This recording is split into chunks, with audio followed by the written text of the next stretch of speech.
All right, so we're now going to consider one attempt to answer the question of what morally right action is in a way that's theoretically satisfying, as I talked about last time, in a way that gives us a kind of unifying explanation of what the nature of right action is, rather than just some scattered list of things.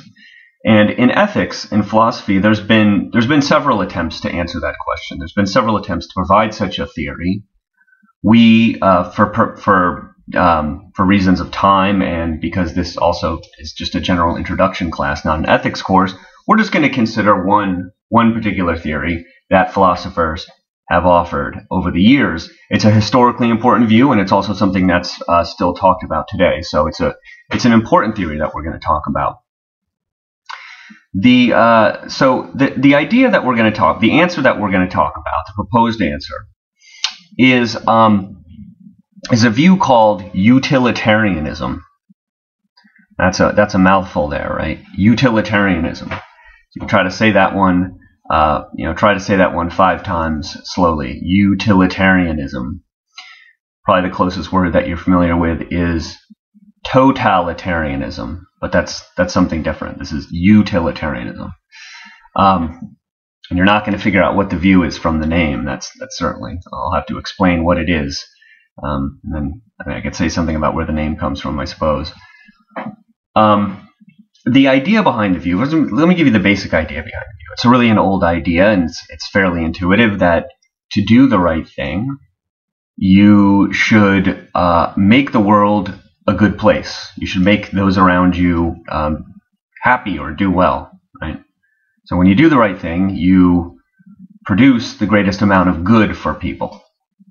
And when you don't do that, you haven't done. When you don't do your best to do that, you haven't done the morally right thing. You can find traces of that idea going back into ancient history, but it was more fully spelled out in England in the modern period. I think in the 18th century, certainly in the 19th century. A fellow named Jeremy Bentham was the first well-known proponent of this view, who described it in great detail. And then a kind of after him, a famous philosopher named John Stuart Mill, also an Englishman, endorsed this idea and wrote about it. He has a famous work called Utilitarianism, where he defends this idea. And if we had more time, I would probably assign some of that to you, but we're not going to do that. Right. So the basic idea is that you should act in ways that make the world better, that make people do better. And a natural way to try to capture that idea of doing better is through the notion of happiness. You think, well, what do people really, what is it to do better? What is it to make people's lives better? Well, it's to make them happier. Right? Everybody's seeking happiness, or it's very attractive to think that happiness is really what everyone's after. At the end of the day, people just want to be happy. So the idea of utilitarianism is that you should act right in ways that will produce the most happiness possible. That's really the basic idea. I'm going to spell it out a little bit more carefully than that, but that's the basic gist of it. And I think you can feel the force of that. You think, okay, yeah, if I want, how should I, what is it to do the right thing? Well, it's to do my best to make those around me, including myself as well, happy. Right? And so there's a bunch of questions that arise there about whose happiness, how much happiness, all that kind of stuff. But we'll talk about that. But that's the basic idea. That's not the basic definition, though. So I also want you to know the basic definition that I'm going to give you, at least the first characterization of utilitarianism. And that I might ask you that on the test. And so I want you to know the following definition, which we're going to start out with to describe utilitarianism. So here's the first definition of utilitarianism. It says, an action is morally right if and only if it maximizes happiness. Right? Now, that's written in the notes that I'm going to put up, in the Word document that I'm going to put up accompanying this lecture. So you don't have to memorize it just from what I said there. It's written down. But you should memorize it, know that definition. That's our working definition of utilitarianism. Right? It says, an action is morally right if and only if it maximizes happiness. So you see there, I mean, from that definition, you can see there, it's obviously, it fits with what I was just saying. It's saying that your action is right and it has to do something in terms of happiness, namely maximize it. But we need to get clear about what that means, what that doesn't mean now. So let's kind of take a look at the definition. Again, it's on the document that I'm putting up. Let's get a bit clear about what that means and why we should think that this view is plausible. You know, what the selling points of utilitarianism are. So if we look at our definition,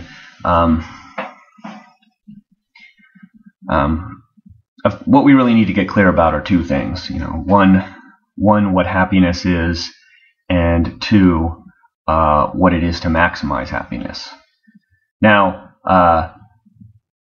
there are a lot of questions that arise about happiness, actually, if we really wanted to look at it. I'm going to pass over them, actually, for the most part.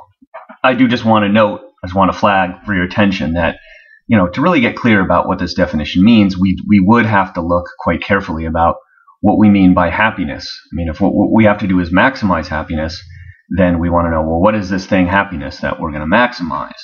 And despite it seeming simple on the surface, actually figuring out what happiness is not a simple matter, right? I invite you to think about it yourselves and think about what exactly is happiness. You know, is it just a feeling? It might be more than that. It might be even if you think it's just a feeling, it's a good question of what feeling it is. Is it kind of a sensory feeling, or is it just an overall sense of satisfaction with your life, or something like that? So there are interesting questions about what happiness is. In fact, if we had more time in the semester, that might be a topic that I do next. Talk about some stuff about happiness. But what we'll do, aside from flagging that's a good question for utilitarianism, like what exactly happiness is, we're going to set it aside and just kind of assume we know what happiness is. And I mean, that's not ridiculous to do. I take it that most of you have some grasp of what happiness is. You can at least identify it in yourself and other people. You can say, well, my friend, you know, Bob, he's very happy. He's a very happy guy. You know? Or, you know, my friend Bob is normally happy, but these days he's not very happy. You know, things have been going on in his life and he's not happy. You can, of course, identify it in yourself, I would imagine. You can recognize when you are happy. Like, oh, I was really happy then. You know, things were going well. You had a sense of satisfaction, whatever it is. Right? You can tell when you're not happy. You can tell when you're sad. You can tell this just in particular instances, like short periods of time or over long stretches of your relatively longer stretches of your life, when you might be, you know, temporarily, I hope, I hope you're unhappy, but I hope that if you're unhappy, it's only temporarily. I hope that you're generally happy. Although if you are, you know, ecstatic all the time, there might be something, you know, weird about you.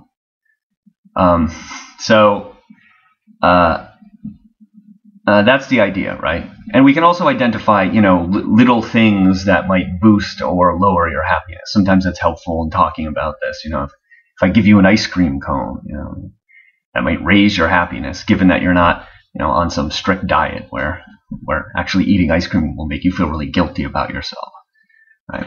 If I could give you the 0-calorie yet still delicious ice cream, I think that would make you all pretty happy, right? Because everybody likes ice cream. I mean, come on. Okay. So we're not going to say too much about happiness other than what I just said there. So we're going to take it that we have an understanding of what it is to be happy or unhappy, and what kind of things. Also, a general grasp of at least some of the kind of things that will typically raise and lower your level of happiness. All right. So we need to say a couple more things, actually. Not exactly about the nature of happiness, but how we should think about our happiness, and what we should think. More importantly, what we should think utilitarianism is getting at when it talks about maximizing happiness. So the question really that I want to ask now about happiness here is, for utilitarianism, whose happiness is important? Right? Our definition just says maximize happiness, to do the morally right thing. But whose happiness do you have to maximize? So, there are different possible answers that we could give to the question. Utilitarianism actually has a particular answer to the question. But think about it yourself. If you want to do the morally right thing, whose happiness do you have to maximize, if anybody's? Well, you might be inclined first to say that you're thinking, well, I just have to maximize my own happiness, right? That's what I'm morally obligated to do. Well, that's not utilitarianism. That's a different kind of theory, actually. So, if you're you can think of actions where you would maximize your own happiness, but intuitively they don't seem to be the morally right thing to do. So imagine that you walk into a room and you see some stuff. Imagine that you walk into a classroom and you see that a couple of the students have left behind some of their things from the last class. Somebody left their laptop computer. Another student left their iPhone. Maybe another student left their jacket or something like that. And you think, wow, I could raise my happiness by taking all these things and just keeping them for myself. I really love to have an iPhone. I can't get one of those things. They're so expensive. And wow, this is a great laptop computer here. This jacket fits me so well. I mean, I'd love to have this jacket. So I'll just take it, and that will increase my happiness. That will maximize my happiness in this situation. So I'm going to do that. Well, that presumably would that be the morally right thing to do? I think intuitively, a lot of us think, no, you shouldn't do that. Those things belong to those students, and the right thing to do would be either, maybe you don't have to do anything, you just leave them there, or maybe actually you should do something. You should bring them to the lost and found, or notify the professor about the items or something like that. So in doing that, note that you wouldn't be maximizing your happiness. You might be happier if you just had the items, right? But what this shows, what this suggests, is that if morality requires maximizing some kind of happiness, it's not just going to be maximizing your happiness. Other people's happiness are going to be involved. And that's exactly how utilitarians think about it. They don't think that what you're morally obligated to do is just maximize your happiness. When they talk about maximizing happiness, they mean total happiness, which by I mean the happiness that includes everyone. Let me try to get more specific about that, because this is important. Here's how to think about this. Let's suppose that each of us has some type of total amount of happiness. Now, sometimes philosophers and people who talk about utilitarianism talk about some unit of happiness, some sort of quantifiable, we can imagine, unit of happiness. And there are different words for this. Sometimes people call them utiles. Right? I think I have this in the notes. U-T-I-L-E-S. Utiles. Right? Utilitarianism, the units, the individual units of happiness that each of us have, we can think of as utiles. So just take yourself. We can imagine that, at any given time, you have some quantity of happiness, right? So right now, you might be, at, say, level 75 units of happiness, as you watch this. And there are things that we could do to you that will lower or raise this quantity, right? So if I announced right now, hey, guess what? Surprise, we are having the final test this Monday. You don't get any review. This would presumably lower your quantity of happiness, right? If you were at 75 before I said that, you would drop down. You would drop down a couple units at least. Some of you are, pretty concerned about that. Maybe you would drop all the way down to 50 units of happiness from 75 because I said that. Don't worry. That's, of course, I'm not really saying that we're having a test. It's just a hypothetical example. Imagine, alternatively, right, that I announced, oh, guess what? On the day of the final, I'm going to be bringing you a present. I'm going to be bringing you each $1,000 in cash and an ice cream cone. Right? Now, that would raise your level of happiness. Maybe not right. Maybe only a little bit right now. But you can imagine on the day that you walk in on the test, right? Your level of happiness is going to go up. Right? So let's say if on the day of the test you walk in at level 75. I give you $1,000. I give you an ice cream cone. Your level of happiness rises up.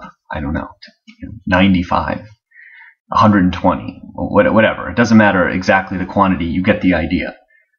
You get the idea of having some kind of quantity of happiness at any moment, and that quantity being able to be increased or decreased. Right. So utiles would just be the name for the unit. The individual unit of happiness that we, just like, say, degrees Fahrenheit, the unit of temperature that we could measure. Of course, we can't measure people's happiness just like we can measure temperature. It's a lot more complicated.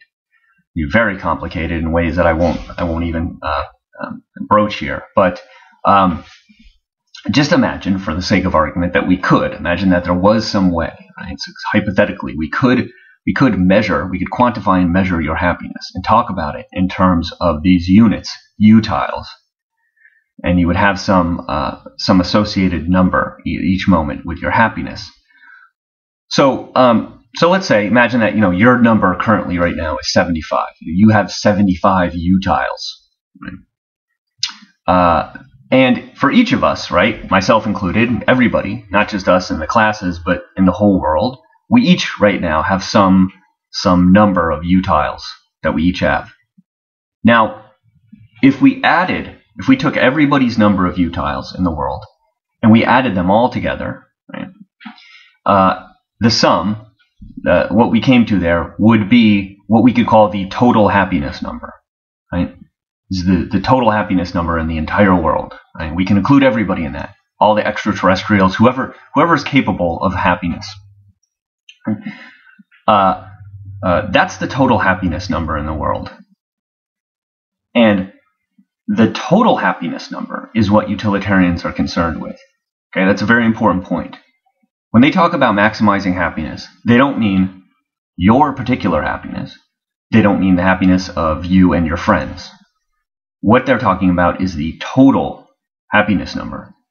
The happiness as I just defined it. Right? The number, if we add up everybody's in the entire world. What you're required on their view is to maximize that number. Okay?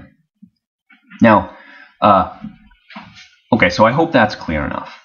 The next thing that we need to address is this whole notion of maximization, what it means to maximize that number. So it's probably not what a lot of you think. You might be thinking, well, when I say maximize, I mean increase it. And that's not always true. Okay, so this is a little bit tricky. So make sure that I want to make sure you understand this. There's a reason that utilitarianism isn't defined as saying that you should act in the way that will increase happiness, because you can't always do that. There are in life, unfortunately, a lot of situations where you really can't do anything to maximize happiness. You can't do anything to increase happiness, but rather will be stuck only being able to do things that in fact lower it. Right? But you can still do the right thing in those situations, because even if you have to lower happiness, you can still maximize happiness. And you might say, wait, what? You might think that doesn't even make sense. Well, I'll explain here. Maximizing happiness simply means keeping the happiness number as high as you possibly can. That's what it means. It means keeping the happiness number, the total happiness number, as high, bringing it or keeping it as high as you possibly can. Right? Now,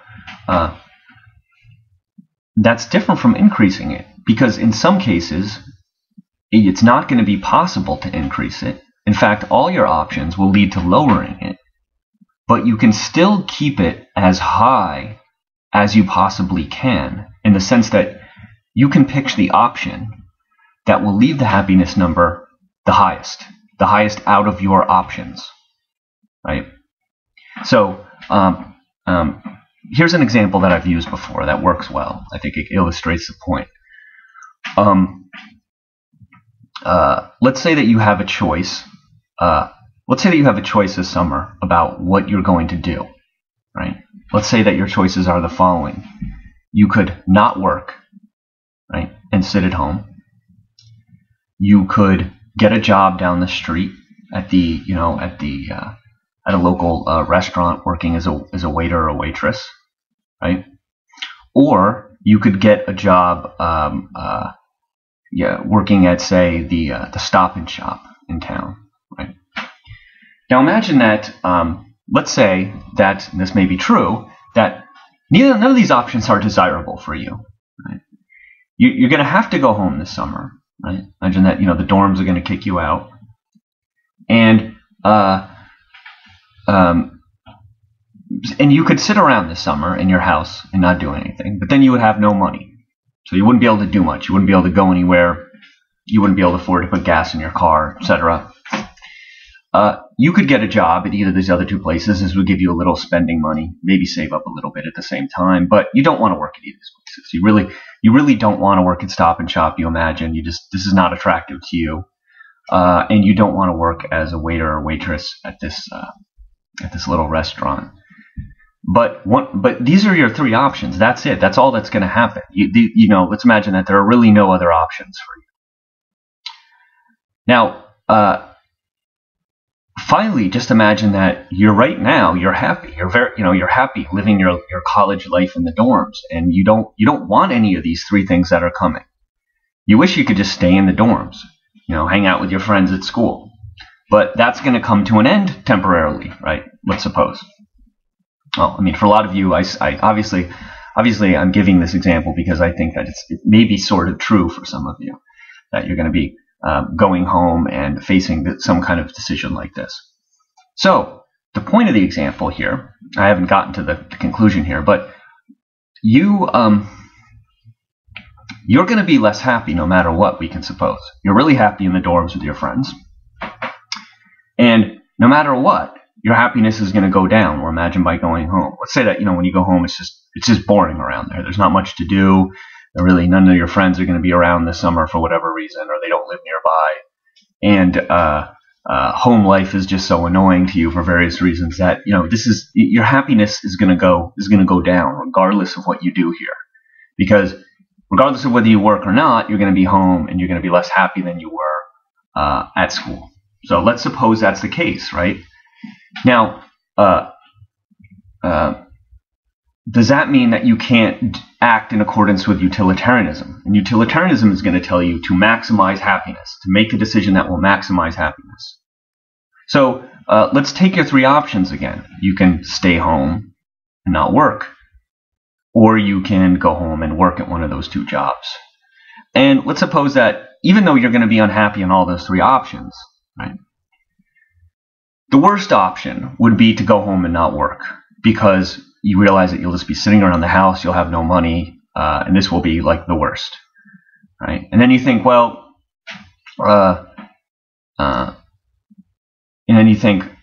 working at Stop and Shop, I don't think I'd like that very much either. It's hard work.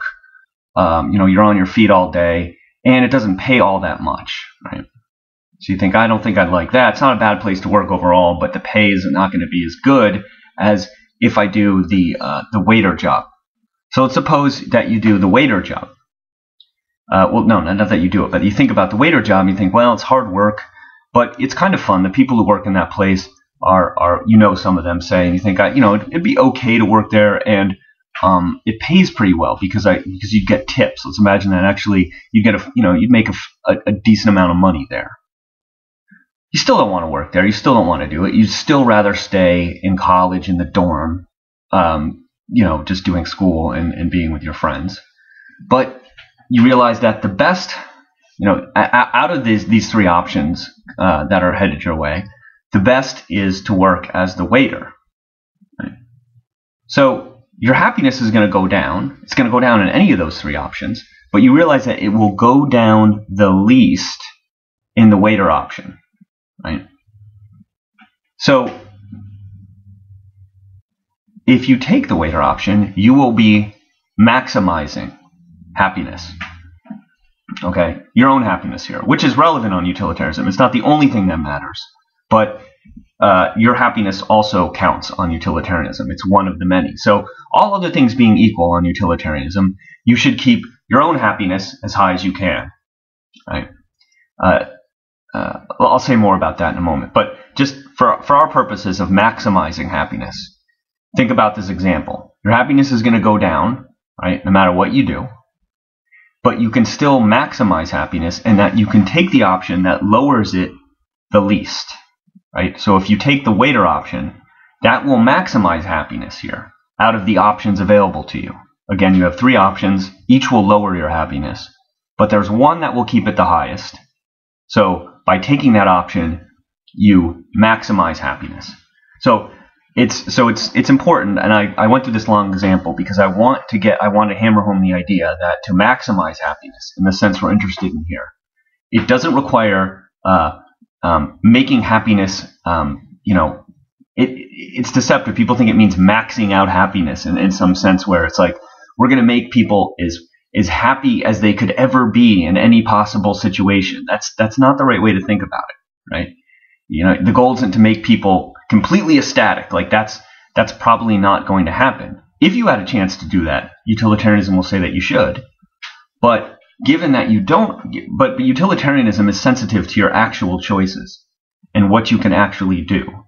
So it says, given what the choices actually are, the possibilities before you actually are, you should pick the one that will keep happiness. You should pick the one that will keep happiness as high as possible. That makes happiness as high as possible, right? Sometimes, as in the case that I gave you, that will actually result in lowering happiness from what it was previously. But you can still maximize as long as you pick the option that has happiness higher than all the other options, right? Okay, so I hope that makes sense now. What the notion of maximizing happiness. Let's see what else. So your happiness. So sometimes people think that on utilitarianism, sometimes people think that your happiness doesn't count, and that all that counts is the happiness of others, and you have to be completely selfless in a certain way. And utilitarianism, it's tricky here because utilitarianism does require you to take into account other people's happiness in ways that actually can seriously override your own happiness. So if you could, here's one thing that utilitarianism seems to imply, that if you were in a situation to save like hundreds of people by jumping on the grenade, literally, let's imagine that you would be morally obligated to do that, right? Obviously, by doing that, your happiness would go way down. But if you could save hundreds of lives by sacrificing your happiness and thus increase the total happiness number like way more than you would increase it just by preserving your life, then you're morally obligated to do that. So in that way, it does require that you act selflessly. It requires that, sacrifices for the greater good, as we might say, are required on utilitarianism. And for a lot of people, they think that aligns nicely with morality. You think, when people really do, sacrifice their own safety or well-being to save lots of other people, we often do think that was a morally right thing to do, morally praiseworthy thing to do, or something like that. And utilitarianism does require that. It does say that kind of thing is required in certain situations. But I want to point out that utilitarianism doesn't mean that your own happiness does not count. It counts just as much as everybody's, meaning it doesn't count more than other people's, but it's in there. It's in the mix, so to speak. So other things being equal, right, it requires you to maximize your own happiness. So let's imagine that, imagine that I came to class and I was going to hand out ice cream, right? And I had enough for everybody. I had 2 flavors. I had, say, vanilla and chocolate, right? and I had enough for everybody to pick vanilla, everybody to pick chocolate, whatever combination anybody wanted. You get one cone. Now, let's suppose that everybody gets what they want. Right? Everybody around you is getting exactly the kind of ice cream that they want. And it comes your turn to pick. And you could get the vanilla cone, or you could get the chocolate cone. Right? Now, suppose that you like chocolate a lot, that chocolate makes you really, that gives you a nice little boost in your happiness. And that vanilla, not so much. Right? You're not crazy about vanilla. It's kind of boring. A lot of people think that. In fact, isn't vanilla like used now to mean kind of boring? I think it's an application of the term. I think vanilla tastes great, but a lot of people think that they're not. They like chocolate more. It gives them more enjoyment. So imagine it gives you a little more happiness. Imagine that you're one of those people. Chocolate gives you a little bit more of a boost, and you like it. You like it more. Now, utilitarianism here is going to say that you should pick the chocolate ice cream. You're morally obligated to pick the chocolate ice cream because that will maximize happiness. Because everybody else's happiness is going to remain the same regardless of whether you take the vanilla or the chocolate. So if you take the chocolate, the overall happiness will be a little bit higher than if you take the vanilla. So utilitarianism is actually going to morally require you to pick the chocolate ice cream in that case. Right? That's kind of interesting. But the reason I point it out is that it shows that what's important here for maximizing happiness is, in fact, your happiness in this situation. The reason you have to take the chocolate ice cream is because you have to maximize happiness. But in fact, the happiness that's at stake here is your own happiness. So there are situations in utilitarianism where, just all the time, your own happiness counts, just like everybody else's. But if the difference in maximizing happiness happens to be with something that will affect your happiness, you still have to, do what will make you have. In those cases, you have to do what will raise your happiness or keep your happiness the highest. So that may be a little bit confusing, but I hope that you see the point that utilitarianism requires that you take into account everybody's happiness, and your happiness is included in there. It's not as though it doesn't count at all. It can be overridden by other people's happiness, but it's still in there. And in situations where other things are being equal, utilitarianism requires you to do that which will keep your happiness as high as possible. Okay. That gives us a bunch of I think that lays out the basic ideas of utilitarianism. It explains the definition, at least. I guess there's one further thing I'll note, and then I'll stop on this segment, and we'll come back on another one. I want to note this, that let's think about our little trichotomy of moral obligation, moral prohibition, and moral permissibility.